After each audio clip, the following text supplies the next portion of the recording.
ఏ అర్హత లేకున్నా, ఏ యోగ్యత లేకున్నా ఈ రీతిగా నన్ను ప్రేమించి ఈ యొక్క గ్రామంలోని సువార్త పరిచర్య చేయడానికి నన్ను నిలవబెట్టిన దేవాది దేవునికి హృదయపూర్వకమైన వందనములను తెలియజేసుకుంటున్నాను.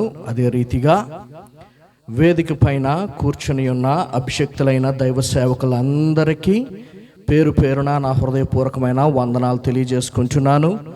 ఆయా సంఘముల నుంచి వ్యయ ప్రయాసలతోని ఈ యొక్క ప్రాంతమునకు విచ్చేసిన విశ్వాసులందరికీ, అలాగే ఈ గ్రామ ప్రజలకు, పెద్దలకు నా యొక్క హృదయపూర్వకమైన వందనములను నేను తెలియజేసుకుంటూ ఉన్నాను.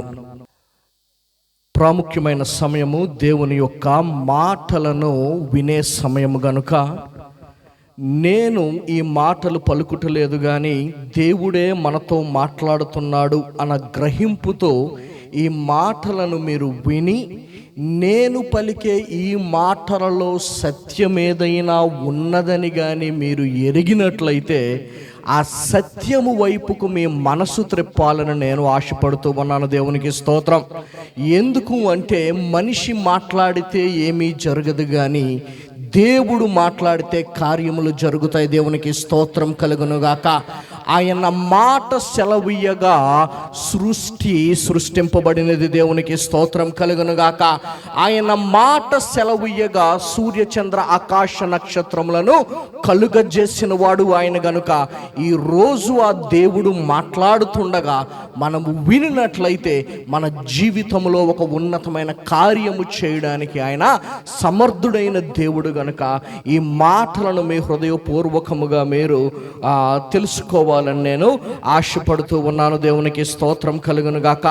40వ గ్రామంలోని ఈ యొక్క సువార్త పరిచర్య జరగడము దేవుని నామానికి ఎంతో మహిమకరము. ఎందుకు అంటే ప్రస్తుత సమాజ పరిస్థితులు ఎలా ఉన్నాయి అంటే, క్రైస్తవుడు అంటే ఒక ద్వేషము, క్రీస్తు అంటే ఒక శత్రుత్వము ఏర్పడిన ఈ సమయములోని అసలు నిజమైన క్రీస్తుని గురించిన ప్రేమను ప్రకటించడానికి ఆయా ప్రాంతాల్లో యొక్క సువార్తని ప్రకటించడం అనేది జరుగుతుంది గనుక ఈ యొక్క మాటలను మీరు వినాల్సిందిగా మనవి చేస్తూ ఉన్నాను.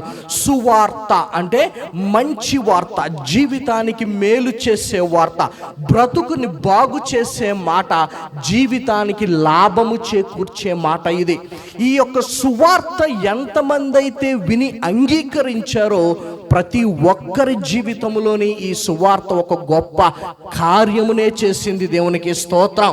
అందుకు నిదర్శనము ఈ వేదిక పైన ఉన్న ఈ దైవ సేవకులందరూ ఏదో ఒక దినమున దేవుని మాటని విన్నవారే, ఆ మాటని పట్టుకున్నవారే, ఆ పట్టుకున్న మాటను బట్టి నడిపిస్తబడుతున్న వారు మాత్రమే. దేవునికి స్తోత్రం.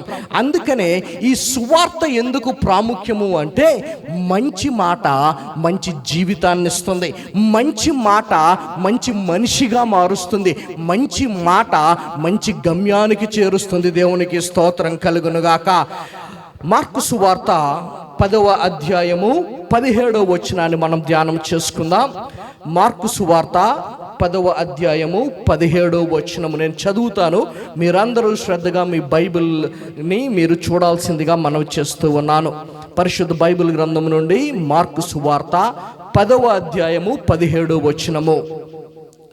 ఆయన బయలుదేరి మార్గమున పోవుచుండగా ఒకడు పరిగెత్తుకొని వచ్చి ఆయన ఎదుట మోకాళ్ళుని, సద్బోధకుడా, నిత్య జీవమునకు వారసునగుటకు నేనేమి చేయుదునని ఆయన్ని అడిగాను. దేవునికి స్తోత్రం కలుగునుగాక.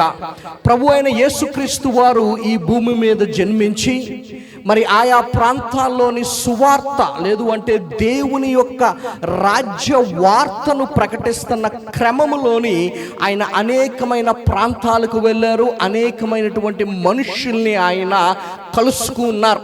ఆయన ఈ యొక్క భూమి మీద సువార్త చేస్తున్న సమయంలోని ఒకానొక దినమందు ఒక యవ్వనస్తుడు ఆయన దగ్గరికి వచ్చాడు. ఆయన దగ్గరికి వచ్చి తన హృదయములో ఉన్న ఒక వాంఛని ఆయన ఎదుట పెట్టాడు. ఏమని అడుగుతున్నాడు అంటే, సద్బోధకుడా, నిత్య జీవమునకు వారసుడగుటకు నేను ఏమి చేయాలి అంటున్నాడు. దేవునికి స్తోత్రం కలుగునుగాక. ఇదే మాట మత్తయి సువార్త 19వ అధ్యాయము 16వ వచనంలో కూడా వ్రాయబడి ఉన్నది. ఒకసారి చదువుదాం. మత్తయి సువార్త 19వ అధ్యాయము 16వ వచనము. ఇదిగో ఒకడు ఆయన యొద్దకు వచ్చి, బోధకుడా, నిత్య జీవము పొందుటకు నేను ఏ మంచి కార్యములు చేయవలెనని ఆయనను అడిగాను. దేవునికి స్తోత్రం. గమనించండి, ఈ వ్యక్తి యేసు ప్రభు వారి దగ్గరికి వచ్చి ఒక విచిత్రమైన కోరికను కోరుకుతున్నాడు. అది విచిత్రమైన కోరిక అయినా అది చాలా ప్రాముఖ్యమైన కోరిక. ఏమని అడుగుతున్నాడు? ధనమివ్వని అడిగాడా?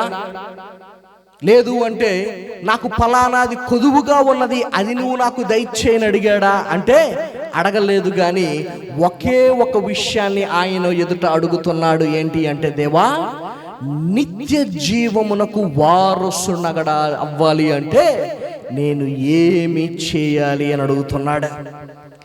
గమనించండి జనులారా, చాలామంది ఏమనుకుంటారు అంటే క్రైస్తవులు మాత్రమే ఈ యొక్క పరలోకం గురించి మాట్లాడతారు, క్రైస్తవులు మాత్రమే ఈ యొక్క దేవుని యొక్క రాజ్యం గురించి ఆ వివేకం కలిగి ఉంటారని మనం అనుకుంటాం. కానీ ఈ భూమి మీద ఒక సర్వే చేశారు, ప్యూ రీసెర్చ్ ఇన్స్టిట్యూట్ అని. వారు ఈ యొక్క భూమి మీద ఒక సర్వే నిర్వహించారు. ఆయా దేశాల్లో సర్వే నిర్వహించి ఆ సర్వేలోని అడిగిన ప్రశ్న ఏంటి అంటే, మీరు ఎంతమంది మరణం అయిపోయిన తరువాత కూడా ఒక జీవితము ఉన్నది అని మీలో ఎంతమంది అనుకుంటున్నారు? లేదు అంటే మీలో ఎంతమంది విశ్వసిస్తున్నారు? అంటే మనిషి చనిపోయిన తరువాత కూడా ఎక్కడికో దగ్గరికి వెళ్తాడని మీలో ఎంతమంది అనుకుంటున్నారు అంటే సుమారు 70% నుండి 80% మంది ఈ భూమి మీద నివసిస్తున్న ప్రతి ఒక్కరూ ఒక విషయాన్ని అంగీకరించారు. అదేంటి అంటే there is life after death. మరణము తరువాత కూడా జీవం ఉంది అని ప్రతి 100 మందిలోని 70 నుంచి 80% మంది ఈ గ్రహింపు కలిగి ఉన్నారు. దేవునికి స్తోత్రం కలుగును గాక. కానీ పరిశుద్ధ బైబిల్ గ్రంథము దీన్ని చాలా స్పష్టంగా యథార్థముగా చెప్తుంది. ఏంటి అంటే ఈ యొక్క మనిషి జీవితము ఈ లోకములో ఒక యాత్ర వంటిది. ఈ మనిషి చనిపోయిన తరువాత కూడా నిత్యము ఆయన యొక్క ఆత్మ తరతరములు నివసిస్తూ ఉన్నది. దేవునికి స్తోత్రం కలుగును గాక. ఇలాంటి అవగాహన ఉన్న ఈ యవనస్తుడు ప్రభువైన యేసుక్రీస్తు వారి దగ్గరికి వచ్చి అడిగిన మాట ఏంటి అంటే, ఇదిగో సద్బోధకుడా, నిత్య జీవమునకు వారసునవ్వాలి అంటే నేను ఏమి చేయాలి అని అడుగుతున్నాడు. అంటే ఈ లోకములో మనము నివసించే దినములు కొన్ని మాత్రమే ఉన్నాయి. బైబిల్ ఏమని సెలవిస్తుంది అంటే మనిషి జీవితము దేవుని కృపగాని ఉంటే 80 సంవత్సరాల వరకు జీవిస్తాడు. కానీ ప్రస్తుత సమాజపు ఆహారపు అలవాట్లు, మనిషి తాలూకా జీవన శైలిని కానీ మనం పరిశీలించినట్లయితే 50-60 సంవత్సరాలు బ్రతికితే గొప్ప జీవితం బ్రతికినట్టు. ఎందుకు అంటే మనిషి తాలూకా ఆయుష్ ప్రతి సంవత్సరము క్షీణించిపోతూ వస్తూ ఉన్నది. భారతదేశాన్ని ఏమంటారో తెలుసా? Diabetic capital of the world అంటారు. అంటే భారతదేశంలోని ఉన్నటువంటి షుగర్ పేషెంట్లు ప్రపంచంలో ఇంకా ఏ దేశంలోని ఉండరంట. కానీ మనిషి ఈ లోకములో జీవిస్తున్న క్రమములోని ఏదో సంపాదించాలని తాపత్రయం, ఏదో దోచుకోవాలి, లేదు అంటే ఏదో కూడగట్టుకోవాలని తాపత్రయం చెందుతున్నాడు. కానీ నేను చనిపోతే నా జీవితము పరిస్థితి ఏంటి అన్న స్పృహ ఒకవేళ కలిగిన దాన్ని అణిచివేస్తూ ఉన్నాడు మనిషి. ఎందుకో తెలుసా? ఆ వాస్తవము ఆలోచించడానికి చాలా కష్టంగా ఉంటుంది. కానీ ఈ యవనస్తుని తాలూకా ఆలోచన ఎలాగుంది అంటే, ఇదిగో నా ముందు ఒక బోధకుడు ఉన్నాడు. ఈ బోధకునికి కానీ నేను నా యొక్క కోరికను, లేదు అంటే నా ప్రశ్నను కానీ తెలియజేస్తే ఆయన ఇచ్చే సమాధానము నా జీవితానికి మేలు చేస్తుంది అనే ఉద్దేశముతోని వచ్చి ఆయన్ని ఏ రీతిగా సంబోధించాడు అంటే సద్బోధకుడా అంటున్నాడు. అంటే మంచి విషయములను బోధించే ఓ క్రీస్తు, ఇదిగో నా జీవితంలోని నేను నిత్య రాజ్యమునకు వారసునవ్వాలి అంటే నేను చనిపోయిన తర్వాత కూడా నేను బ్రతికి ఉండాలి అంటే నేను ఏ ఏ కార్యములను నేను చేయాలి. ప్రస్తుత సమాజము మనిషి ఏమనుకుంటున్నాడు అంటే తాను చేసే కార్యాలను బట్టో లేదు అంటే తాను చేసే పనులను బట్టో మోక్షాన్ని సంపాదించుకోవచ్చు అన్న అవగాహన కలిగి ఉన్నాడు మనిషి. అందుకనే అనేక రకాలుగా ఏదో ఒక రీతిగా దేవుణ్ణి సంతృప్తిపరచాలి. ఎందుకు అంటే నేను చేసే పనులు దేవునికి ఇష్టమైనప్పుడు ఇదిగో నేను చనిపోయిన తర్వాత నా యొక్క ప్రాణము లేదు అంటే నా ఆత్మ మోక్షానికి చేరుతుంది అనే ఆశ నేటి ప్రస్తుత సమాజంలో మనకి తరచూ కనిపిస్తూనే ఉంటుంది. ఇది ఎప్పటి నుంచి ఉంది అంటే అనాది కాలముగానే వస్తూ ఉన్నది. ఏంటి అంటే మనము చేసే పని దాని నుంచి వచ్చే ప్రతిఫలము ద్వారా మనము పరలోకానికి వెళ్తాము, స్వర్గానికి చేరుకుంటాము అని ఒక అవగాహన మనిషిలోని కలిగింది. కానీ పరిశుద్ధ బైబిల్ గ్రంథం ఒక విషయాన్ని చాలా స్పష్టంగా ఏమని చెప్తుంది అంటే నీ క్రియల వలన నువ్వు పరలోక రాజ్యమును నువ్వు చేరుకోలేవు. ఎందుకో తెలుసా? ఇదే పరిశుద్ధ బైబిల్ గ్రంథం ఏమంటుంది అంటే యెషయా గ్రంథంలోని our deeds are like filthy rags in the sight of God. మన యొక్క నీతి కార్యాలు దేవుని దృష్టిలో మురికి గుడ్డలు వలె ఉన్నాయి. సైకాలజీ ప్రకారము ఒక మనిషి రోజుకి 3 పాపాలు చేస్తాడు. ఎన్ని పాపాలు చేస్తాడు? 3 మినిమం చేస్తాడు. అంటే మనకి తెలియకుండానే ఒక 3 పాపాలు అయితే మనిషి ప్రతిరోజు చేస్తూనే ఉంటాడు.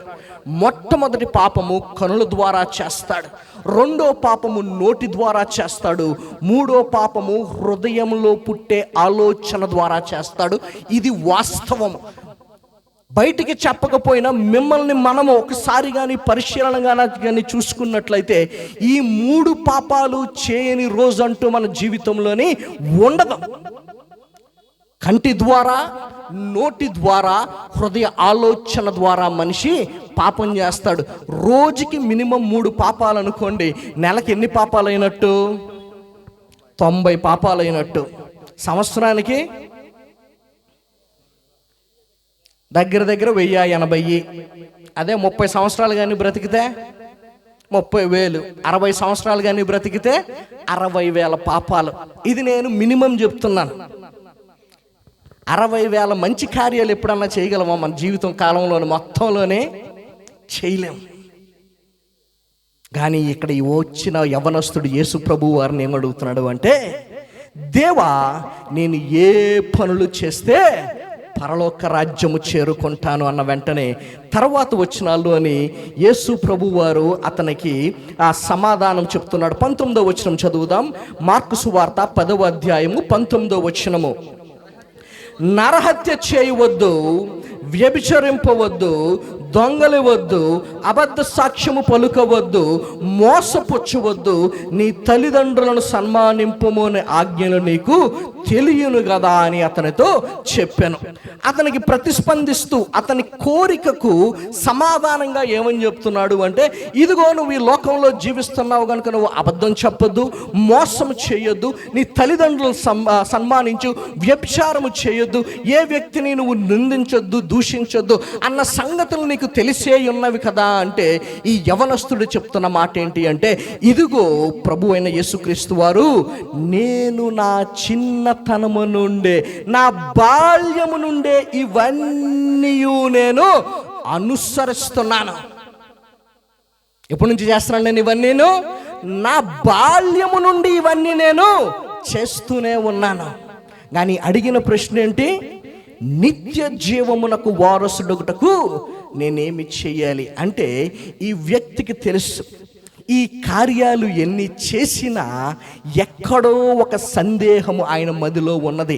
నేను నా కార్యాలను బట్టి ఆ యొక్క నిత్య రాజ్యములోనికి ప్రవేశిస్తానా, ప్రవేశించనా అని. అందుకనే తరువాత వచనములో ప్రభు అయిన యేసుక్రీస్తు వారు ఒక మాట చెప్తున్నారు. 21వ వచనము. యేసు అతనిని చూచి అతనిని ప్రేమించి. చాలండి. ఎప్పటి నుంచి చేస్తున్నానంట? ముందు చెప్పిన మాటలన్నీ నేను నా బాల్యము నుండి చేస్తున్నాను అని చెప్పిన తరువాత యేసు ప్రభువారు అతనిని చూచారు అంట. అతన్ని చూడడం అంటే ఏంటో తెలుసా? అతన్ని లక్ష్య పెట్టాడు, అతన్ని ప్రేమించాడు. దేవునికి స్తోత్రం కలుగునుగాక. అతన్నే నా ప్రేమించింది అంటే దేవుడు లోకమును ఎంతో ప్రేమించెను. ఆ ప్రేమించే దేవుడు ఈరోజు తాను ప్రేమిస్తున్న ప్రతి ఒక్కరితోని ఈ మాటగా చెప్తున్నాడు. ఏంటి అంటే, ఈరోజు నీవు మరణమైతే నువ్వు ఎక్కడికి వెళ్తావు? ఈరోజు నీ యొక్క జీవితము ఈ యొక్క లోకములో ముగించబడితే నీ తదుపరి మజిలీ ఎక్కడికి, నీ గమ్యము ఏమై ఉన్నదో ఈరోజు నువ్వు ఆలోచించాల్సిన సమయము.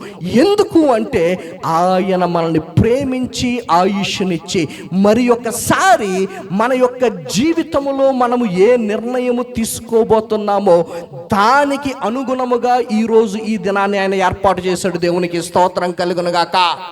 ఈ దినము చూడక, ఈ నిర్ణయము తీసుకోక అనేక మంది కాలగర్భములోని కలిసిపోయారు.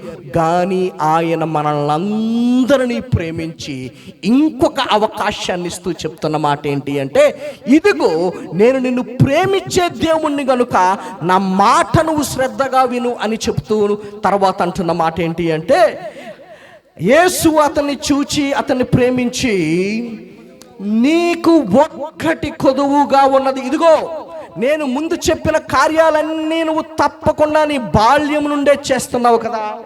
ఈ కార్యాలు నువ్వన్నీ చేస్తున్నా, ఒక్కటి నీలో కొదువుగా నాకు కనిపిస్తూ ఉంది. ఆ ఒక్కటి ఏంటో ఆయన చెబుతూ ఉన్నాడు.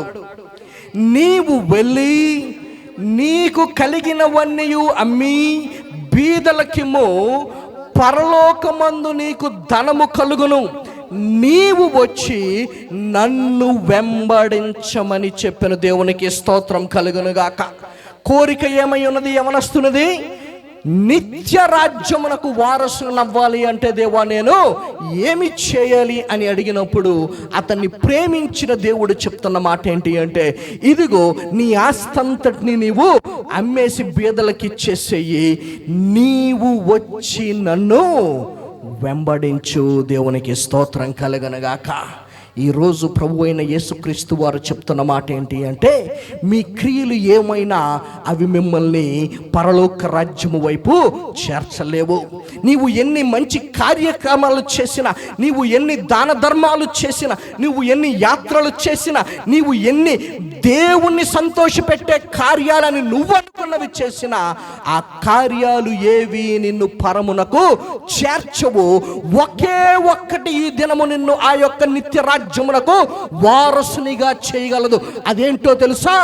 అన్నీ విడిచిపెట్టు, దేవుణ్ణి మాత్రమే వెంబడించు. దేవునికి స్తోత్రం కలుగునుగాక. ఏ వ్యక్తి జీవితంలో అయితే యేసుక్రీస్తు వారిని ఎరగక, ఏ వ్యక్తి అయితే ఆయన్ని వెంబడించక ఈ లోకములో జీవిస్తాడో ఆ వ్యక్తి కొరకు దేవుడు ఒక గమ్యాన్ని ఏర్పాటు చేశాడు. దేవునికి స్తోత్రం కలుగునుగాక.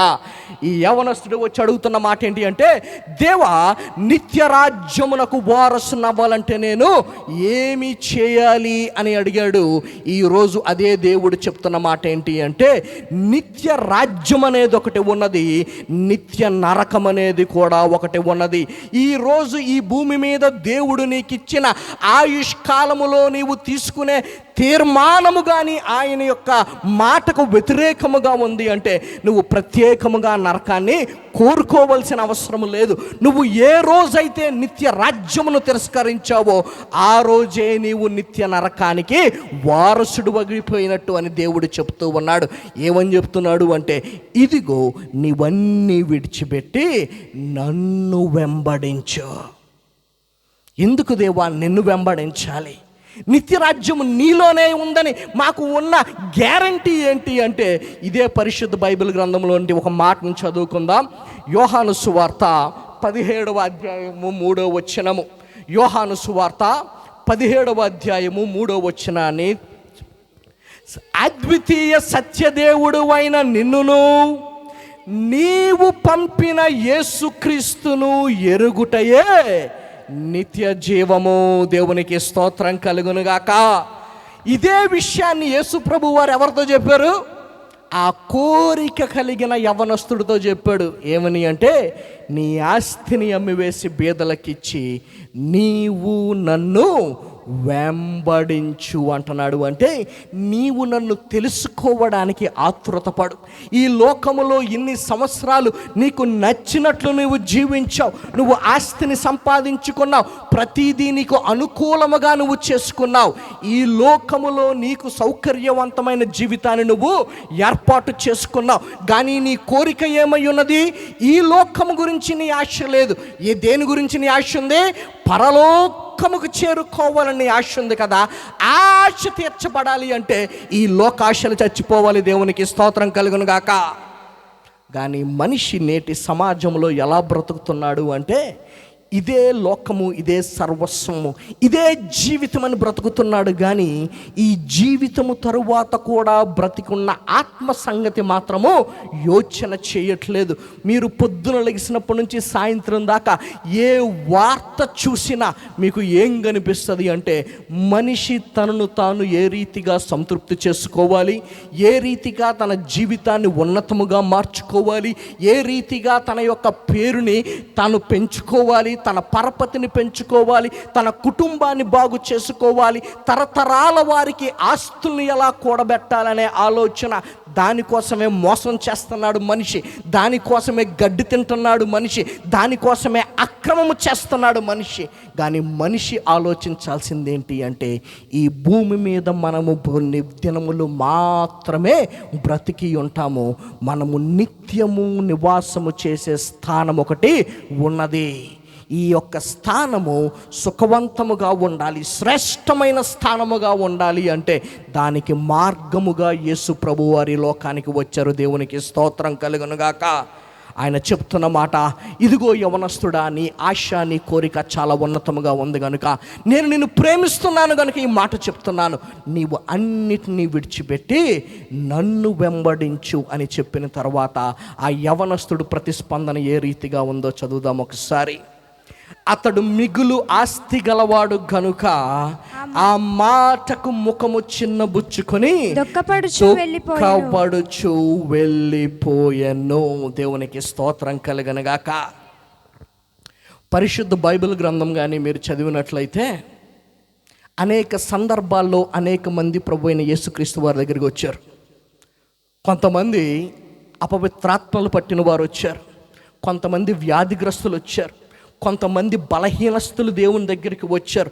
వీళ్ళందరూ దుఃఖపడుస్తూ దేవుని దగ్గరికి వచ్చారు, సంతోషముగా తిరిగి వెళ్ళిపోయారు.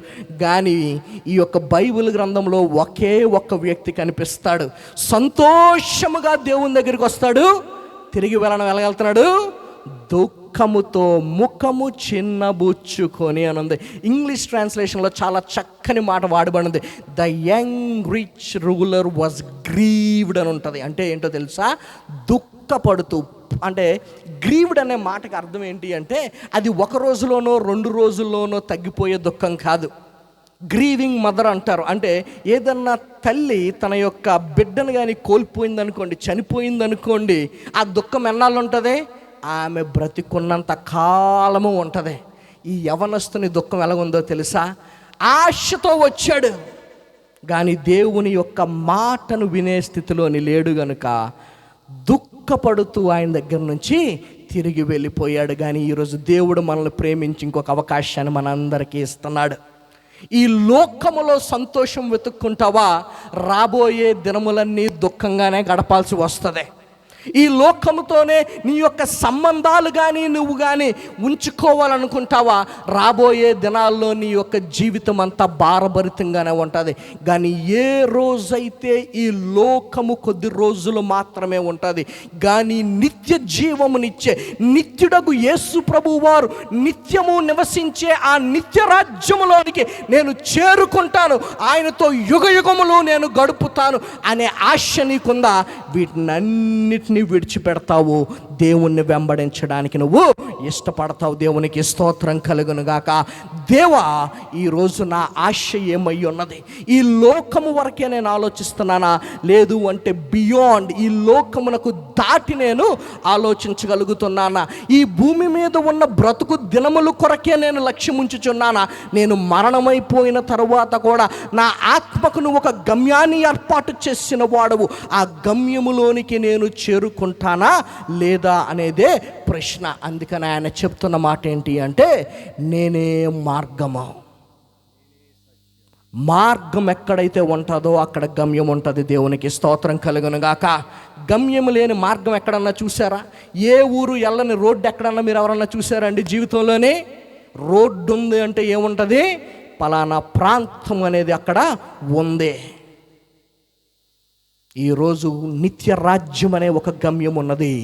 ఆ గమ్యములోనికి నువ్వు చేర్చబడాలి అంటే నీ అంతటా నువ్వు ఏ మార్గములో ప్రయాణము చేసినా నువ్వు వెళ్ళవు.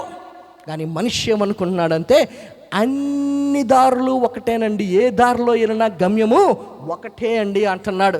అవుతుందా అండి? ఇప్పుడు నేను ఈ హైవేకి వెళ్ళాను, కుడి పక్క తిరిగి నేను శ్రీకాకుళం వెళ్తాను అంటే వెళ్ళగలనా? నేను ఎక్కడికి వెళ్తాను? తిన్నంగా పాతపట్నం, ఒరిస్సా అటు సైడ్ వెళ్ళిపోతాను. నేను శ్రీకాకుళం వెళ్ళాలంటే ఎటు సైడ్ తిరగాలి? ఎడం పక్కకు తిరగాలి. అంటే నా మార్గాన్ని నేను సరిగ్గా ఎన్నుకోవాలి. ఈరోజు మనిషి ఏమనుకుంటున్నాడు అంటే, all road leads to Rome. ప్రతి మార్గము రోము పట్టణానికే. అంటే ఏ దేవుణ్ణన్నా నువ్వు నమ్ముకో, కానీ నువ్వు మోక్షానికి వెళ్ళిపోతావు. కానీ బైబిల్ చాలా స్పష్టంగా చెప్తుంది, నువ్వు మోక్ష మార్గంలోనికి వెళ్ళాలి అంటే ఆ మోక్షాన్ని ప్రసాదించే దేవునితోని మాత్రమే సాధ్యమో. నీ అంతటా నువ్వు సంపాదించుకునేది కాదు, నీ క్రియల వల్ల, నీ కార్యాల వల్ల దేవుణ్ణి మెప్పించేది కాదు.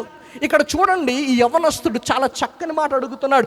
ఏ మంచి కార్యాలు చేస్తే నేను నిత్య రాజ్యంలోనికి వెళ్తాను అంటే దేవుడు చెప్తున్న మాట ఏంటి అంటే, నీ కార్యాలను బట్టి నువ్వు వెళ్ళవు, కానీ నీ తీర్మానాన్ని బట్టి నువ్వు వెళ్తావు. దేవునికి స్తోత్రం కలుగును గాక. నీ కార్యాలు ఎన్నటికీ దేవునికి నిన్ను సమీపంగా చేర్చు. నీ తీర్మానము మాత్రమే నిన్ను దేవునికి సమీపంగా చేస్తుంది.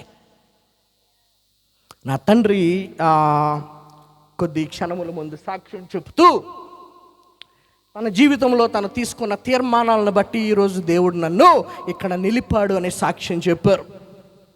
నేను కూడా ఒకానొక దినమున ఇదే తీర్మానం తీసుకున్నాను. నేను హైదరాబాదు పట్టణంలోని ఒక ఉన్నతమైన సంస్థలోని ఒక మంచి ఉద్యోగం చేస్తుండేవాడిని. నా విద్యాభ్యాసం అంతా నేను లండన్ దేశంలో చదివాను.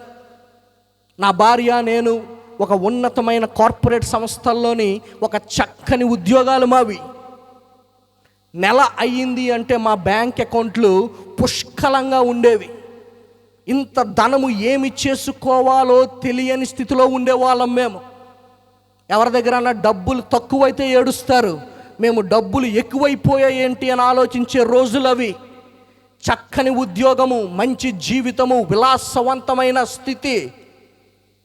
కానీ ఈ శ్రీకాకుళం పట్టణానికి వచ్చిన తర్వాత ఒక విషయాన్ని దేవుడు నాకు చాలా స్పష్టంగా చూపించగలిగాడు. అది ఏంటి అంటే, ఇంకా ఎంతకాలము ఈ లోకం కొరకు నువ్వు ప్రయాసపడతావు, తాపత్రయపడతావు?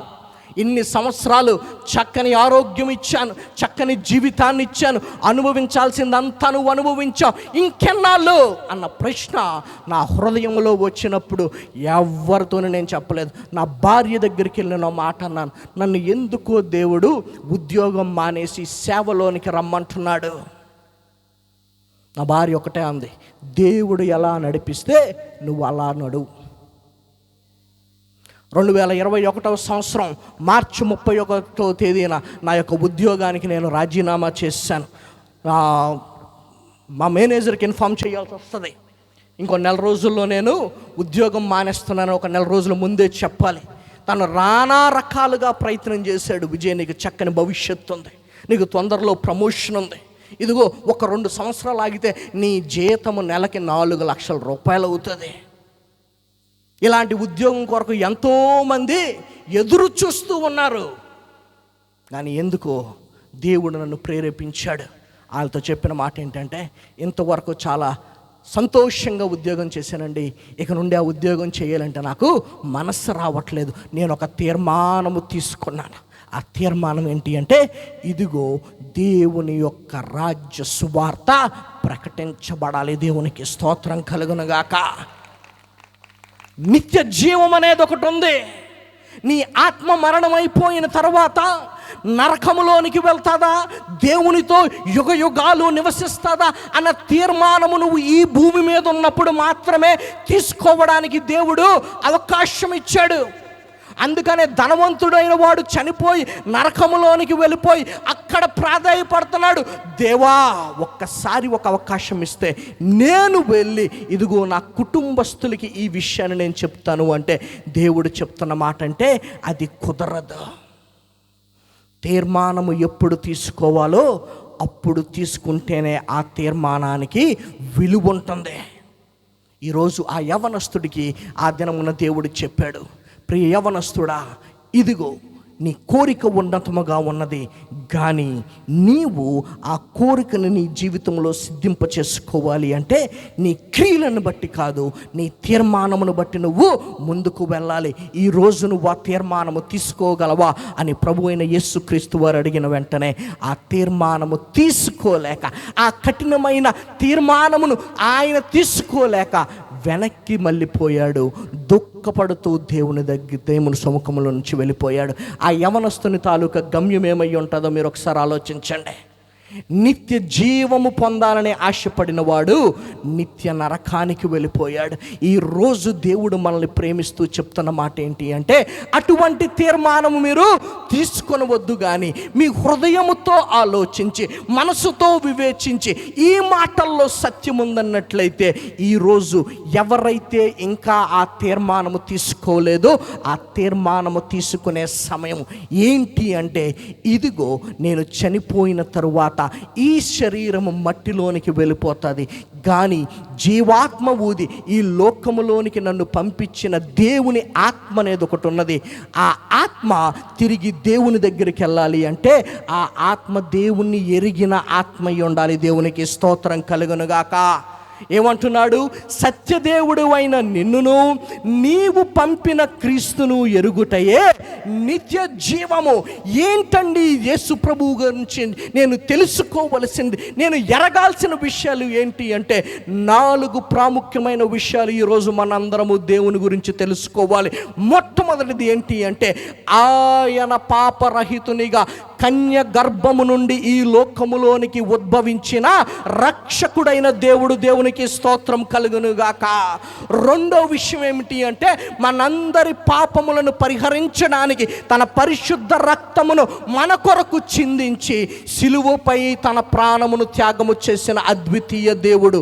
మూడో ప్రాముఖ్యమైన విషయం ఏంటంటే, మనందరినీ తిరిగి కొనుపోవుటకు 3 దినములు సమాధిలో ఉంచబడి 4వ దినమున పునరుత్థానుడై లేచిన ఏకైక దేవుడు. ఈ 3 గతము, కానీ 4వది ఉంది, ఒకటి వర్తమానములో జరగబోయేది. ఆయన మళ్ళా రాజుగా ఈ భూమిలోకమునకు మేఘాలపైన తన దూతగణములతోని వచ్చినప్పుడు ఆయన్ని ఎరిగిన వారందరూ ఆయనతో లేపబడతారు, ఆయన్ని తిరస్కరించిన వారందరూ ఈ భూమిపైనే ఉండిపోతారు. ఈరోజు దేవుడు మనల్ని ప్రేమించిస్తున్న అవకాశం ఏమిటి అంటే, నీ జీవితంలోని నీ యొక్క క్రియలు ఎంత ఉన్నతముగా ఉన్నను, క్రీస్తు లేని జీవితము శూన్యముతో సమానము. క్రీస్తుని ఎరగనటువంటి బ్రతుకు నిరాశ నిస్పృహల్లోనికి వెళ్ళిపోతుంది. అందుకనే దేవుడు ఎందుకు వచ్చాడు అంటే, ఇదిగో నేను నీకు జీవమును, సమృద్ధి జీవమును నేను నీకు దయచేయడానికి వచ్చాను. I have come to give you life and life abundant. అంటే సమృద్ధి కలిగిన జీవితము, అంటే ఆ జీవితంలో ఇంకా లోటు ఎన్నటికీ నువ్వు చూడవు. ఆ జీవితమే నిత్య జీవము. దేవునికి స్తోత్రము కలుగునుగాక. ఈరోజు దేవుడు మనల్ని ప్రేమించి వేస్తున్న ప్రశ్న ఏంటి అంటే, నా కొరకు నీ కొరకు ఈరోజు నువ్వు తీర్మానము తీసుకోగలవా? ఇంకా నువ్వు దేవుణ్ణి ఎరగని వారిని, ఇంకా నువ్వు నీ కార్యములను బట్టే నేను ఏదో సాధిస్తాను అని నువ్వు అనుకున్నట్లయితే దేవుడు నీతో చెప్తున్న మాట ఏంటి అంటే, ఇవన్నీ మంచివే, కానీ లోటుగా ఉన్నది పరిపూర్తి చెందనంత వరకు నీ జీవితంలో ఎప్పుడు పరిపూర్ణత రాదని దేవుడు చెబుతూ ఉన్నాడు. నీ జీవితంలో నువ్వు పరిపూర్ణుడు అవ్వాలి అంటే, నీ జీవితము తాలూకా గమ్యము ఉన్నతముగా మలచబడాలి అంటే ఒక తీర్మానము ఆ యొక్క గమ్యాన్ని నిన్ను చేర్చేదిగా ఉంటుంది. ఏంటి ఆ తీర్మానము అంటే, ఇదిగో నా పాపముల నిమిత్తము నా కొరకు వచ్చిన వాడు యేసు ప్రభు, ఇదిగో నా రక్షణ నిమిత్తము తన ప్రాణమును సిలువపై త్యాగము చేసిన వాడు యేసు ప్రభు, ఇదిగో నన్ను తిరిగి పరమునకు చేర్చబడడానికి తాను మృత్యుంజయుడై 3వ దినమున సమాధిని గెలిచి పునరుత్థానుడైన దేవుడు. ఆ దేవుని యందుగాని నేను విశ్వసించగలిగితే, ఆయన ఎలాగైతే మరణమును జయించి పునరుత్థానుడై ఆ యొక్క మేఘాకాశములోనికి వెళ్ళిపోయాడో, నా ఆత్మ కూడా ఏదో ఒక రోజు అట్టి రీతిగానే నా దేవునితో కలుసుకునే సమయము వస్తుంది. ఈరోజు ఏ ఒక్కరికి లేని గొప్ప నిరీక్షణ క్రైస్తవునికి మాత్రమే ఉంది. అదేంటో తెలుసా? చనిపోయిన బాధ లేదు, నా దేవునితో నేను తిరిగి సజీవముగా యుగయుగములో నేను బ్రతికి ఉంటాను. దేవునికి స్తోత్రం కలుగునుగాక. ఈ తీర్మానం యవనస్తుడు తీసుకోలేకపోయాడు గనుకనే మిగులు కలత చెంది బహు దుఃఖముతో దేవుని దగ్గర నుంచి ఆయన వెళ్ళిపోయాడు. కానీ ఈరోజు దేవుడు మిమ్మల్ని రండి అని పిలుస్తూ ఉన్నాడు. ఆయన చెంతకు రండి, ఆయన మీ దేవునిగా అంగీకరించండి. మీరు ఆయనకి చేయాల్సింది ఏమీ లేదు. ఆయన మన దగ్గర నుంచి మనులు మాణిక్యాలు కోరుకోనట్లేదు, మన దగ్గర నుంచి ఏది ఆయన ఆశించట్లేదు. ఒక్కటే ఆశిస్తూ అడుగుతున్నాడు. ఏంటో తెలుసా? నా కుమారుడా, నీ హృదయము నాకిమ్మో. నీ హృదయములో క్రీస్తుని ప్రభువుగా నువ్వు స్థాపించిన దినమందు ఆయన తన రాజ్యమును నీ హృదయములో స్థాపించడానికి సిద్ధముగా ఉన్నాడు. ఈ భూలోకములో నువ్వు జీవించినంత కాలము ఆయనతో సంతోషముగా గడుపుతావు. నీ యొక్క జీవితము ఇక్కడ ముగిసిపోయిన తర్వాత ఇంకొక ఉన్నతమైన జీవితము ఆయనలో మళ్ళా తిరిగి మనకి ప్రారంభమవుతుంది. అది ఉన్నతమైన జీవితము. దేవునికి స్తోత్రం కలుగునుగాక. కానీ చాలామంది ఏమనుకుంటారు అంటే, దేవుని నమ్మనటువంటి వారు నాస్తికులు, ఈ జీవితం తర్వాత ఇంకా మనిషికి ఏమీ లేదండి, ఇక్కడతో ఇది సమాప్తము, ఏమవుతుందో మనకి తెలియదు, ఇవన్నీ వ్యర్థమైన మాటలు అని కొంతమంది జ్ఞానులైనటువంటి వారు చెబుతూ ఉంటారు. కానీ స్పెయిన్ అనే దేశంలోని గత సంవత్సరము ఒక జర్నలిస్ట్, ఆమె పేరు తెరిసా రిజోటో, ఆమె 50 సంవత్సరాల వయసున్న జర్నలిస్ట్. ఆమె ఒకరోజు హఠాత్తుగా కోమాలోకి వెళ్ళిపోయింది. కోమాలోకి వెళ్ళిపోయిన తర్వాత ఒక 3-4 రోజుల తర్వాత ఆమె తిరిగి బయటకు వచ్చింది. దీన్నే ఇంగ్లీష్లోని నియర్ డెత్ ఎక్స్పీరియన్సెస్ అంటారు. అంటే మరణపు అంచుల వరకు వెళ్ళి తిరిగి వచ్చేయడం అంటారు కదా, దాన్ని. ఈమె స్పృహలోకి వచ్చి కొన్నాళ్ళు అయిపోయిన తర్వాత ఆమె చెప్తున్న మాట ఏంటి అంటే, ఇదిగో నేను ఆ సమయంలోని ఒక ప్రకాశవంతమైన వెలుగును చూశాను. ఆ వెలుగు చూడడానికి కూడా నా కనులకు శక్తి చాలలేదు. ఈ మాట ఈ మొక్కద్దయ్య చెప్పింది కాదు. కరోనా సమయంలో మీరు ఎప్పుడన్నా అవకాశం ఉన్నప్పుడు గూగుల్లోనికి వెళ్ళి నియర్ డెత్ ఎక్స్పీరియన్సెస్ అని కొడితే మీకు మరణపు అంచుల వరకు వెళ్ళి తిరిగి బ్రతికిన వారి సాక్ష్యాలు కనిపిస్తాయి. అందులో ప్రతి ఒక్కరూ చెప్పిన మాట ఒకటే, ఇదిగో మేము చాలా తేజస్సు కలిగిన ప్రాంతమును మేము మా కనులారా చూసాము. అదేంటో తెలుసా? సత్యదేవుడు తేజోవాసుడైన యేసు ప్రభు వారు నివసించే పరలోక రాజ్యము. అక్కడ దాకా వెళ్ళి తిరిగి వచ్చేసారు. ఎందుకో తెలుసా? మనందరికీ సాక్ష్యం చెప్పడానికి. ఈరోజు దేవుడు చెప్తున్న మాట ఏంటి అంటే, ఆ తేజోవంతుని స్థానములో తేజోవాసులుగా మనము సదాకాలము బ్రతికి ఉండాలి అంటే ఆయన్ని ఎరిగి ఉండాలి, ఆయన్ని వెంబడించాలనే తీర్మానము మన జీవితంలోని తీసుకుని ఉండాలి. అది మాత్రమే మనల్ని నిత్య జీవములోనికి నడిపిస్తూ ఉంది. కనుక ఈరోజు నా మాటలు వింటున్న మీరు, ఇదిగో నా జీవితం అంతా బాగానే ఉంది, కానీ ఎక్కడో ఏదో ఒక లోటు నా జీవితంలో కనిపిస్తూ ఉంది. ఇదిగో ఈ లోకంలో జీవిస్తున్నాను కానీ ఇంకా అసంతృప్తిగానే బ్రతుకుతూ ఉన్నాను. నా కుటుంబంలో శాంతి లేదు, నా జీవితంలో సంతోషం లేదు. ఏదో ఒక సమయంలోని ఏదో ఒక ఇబ్బందితోనే నేను ఉంటున్నాను అని కానీ నువ్వు ఈరోజు అనుకున్నట్లయితే దానికి సమాధానముగా దేవుడు చెప్తున్న మాట ఏంటి అంటే, నా దగ్గరకు రా, నేను నీకు సమృద్ధి అయిన జీవాన్ని నేను ఇస్తున్నాను. నేనే మార్గము అన్నవాడు నేనే సత్యమని కూడా చెప్తున్నాడు. ఏంటి అంటే ఆ సత్యము, ఆయన ద్వారా తప్ప పరలోకమునకు మనం చేర్చే ఏది ఈ లోకములోని లేదు. అదే సత్యము. నేనే సత్యం అని చెప్పిన వాడు నేనే జీవము అని కూడా చెప్తున్నాడు. ఏంటి అంటే, నన్ను ఎరుగుటయే నిత్య జీవము, నాలో ఉంటేనే వారు తరతరములు బ్రతికి ఉంటారు అని దేవుడు చెప్తున్నాడు. కనుక ఈరోజు ఇక్కడ ఉన్నవారు ఇంకా తీర్మానం తీసుకోలేదంటే, ఈ గ్రామంలో ఎవరైతే నా యొక్క మాటలు వింటున్నారో, ఇంకా మీ జీవితంలోని మీకు ఇంకెక్కడన్నా లోటు అనేది కానీ ఈరోజు కనిపిస్తున్నట్లయితే, ప్రభు మనల్ని అందరినీ ప్రేమించి మనందరము ఆయన దగ్గరికి వెళ్ళాలని ఆశ కలిగి ఈరోజు చెప్తున్న మాట ఏంటి అంటే, ప్రభువైన యేసుక్రీస్తు వారిని మీ సొంత రక్షకునిగా అంగీకరిస్తే చాలు, మీ జీవితము ఈ యొక్క లోకంలో ముగిసిపోయిన తరతరములు ఆ యొక్క ఉన్నతమైన దేవుని యొక్క సింహాసనమును దగ్గర ఆయనతో పాటు ఏలి పరిపాలించే రాజ్యం ఒకటి ఉన్నది. అదే పరలోక రాజ్యం అని దేవుడు చెప్తున్నాడు. కనుక ఈ నా మాటలు విన్నవారు ఒకసారి ఆలోచించండి. దేవా, నా జీవితము ఇక్కడతోనే ముగిస్తే నా బ్రతుకు ఏమవుతుంది? దేవా, ఈరోజే నా ఆయుష్ అంతమైపోతే నా కుటుంబ పరిస్థితి ఏంటి, నా పరిస్థితి ఏంటి అని నువ్వు అనుకుంటున్నావేమో. దేవుడు నిన్ను నన్ను ప్రేమిస్తున్నాడు. ఇదిగో నా దగ్గరికి రా, నీ జీవితాన్ని నేను మార్చగలను. ఇదిగో నా సముఖములోనికి రా, నీ కష్టాలన్నీ నేను తీర్చగలను. ఇదిగో నన్ను ఆశ్రయించు, నీవు చనిపోయిన తరువాత కూడా నీ యొక్క ఆత్మను నాతో పాటు నిత్యము నేను నివసింపజేయగలను అని దేవుడు చెప్తున్నాడు. కనుక తల్ల వంచుదాం, కళ్ళు మూసుకుందాం, ప్రార్థన చేద్దాం. దేవా, ఇదిగో తీర్మానం ఇంకా తీసుకోలేదేమో, నన్ను క్షమించు. నాకు ఒక అవకాశం ఇస్తున్నావు కనుక దేవా, నాయనా ప్రభువా, నిన్ను నా సొంత రక్షకునిగా అంగీకరించే భాగ్యం నువ్వు నాకు దయచేదేవా. ఇదిగో లోకములో అనేకమైన ప్రాంతాలకు తిరుగుతున్నాను, అనేకమైన కార్యాలు చేస్తున్నాను, అనేకుల్ని ఆశ్రయిస్తున్నాను, అనేకుల వెంబడి వెళ్తున్నాను, కానీ ఇవి ఏవి నన్ను నీ దగ్గరికి చేర్చలేవు. కానీ నీవు మాత్రమే నన్ను చేర్చగలవు. నీవు మాత్రమే నా ఆత్మను రక్షించగలిగిన దేవుడు. నీవు మాత్రమే దేవా నాయనా ప్రభువా, నీవున్న మహోన్నతమైన స్థలములలోనికి దేవా నాయనా ప్రభువా నన్ను నడిపించగలిగిన దేవుడు అని ప్రార్థన చేద్దాం. హల్లెలూయా, హల్లెలూయా.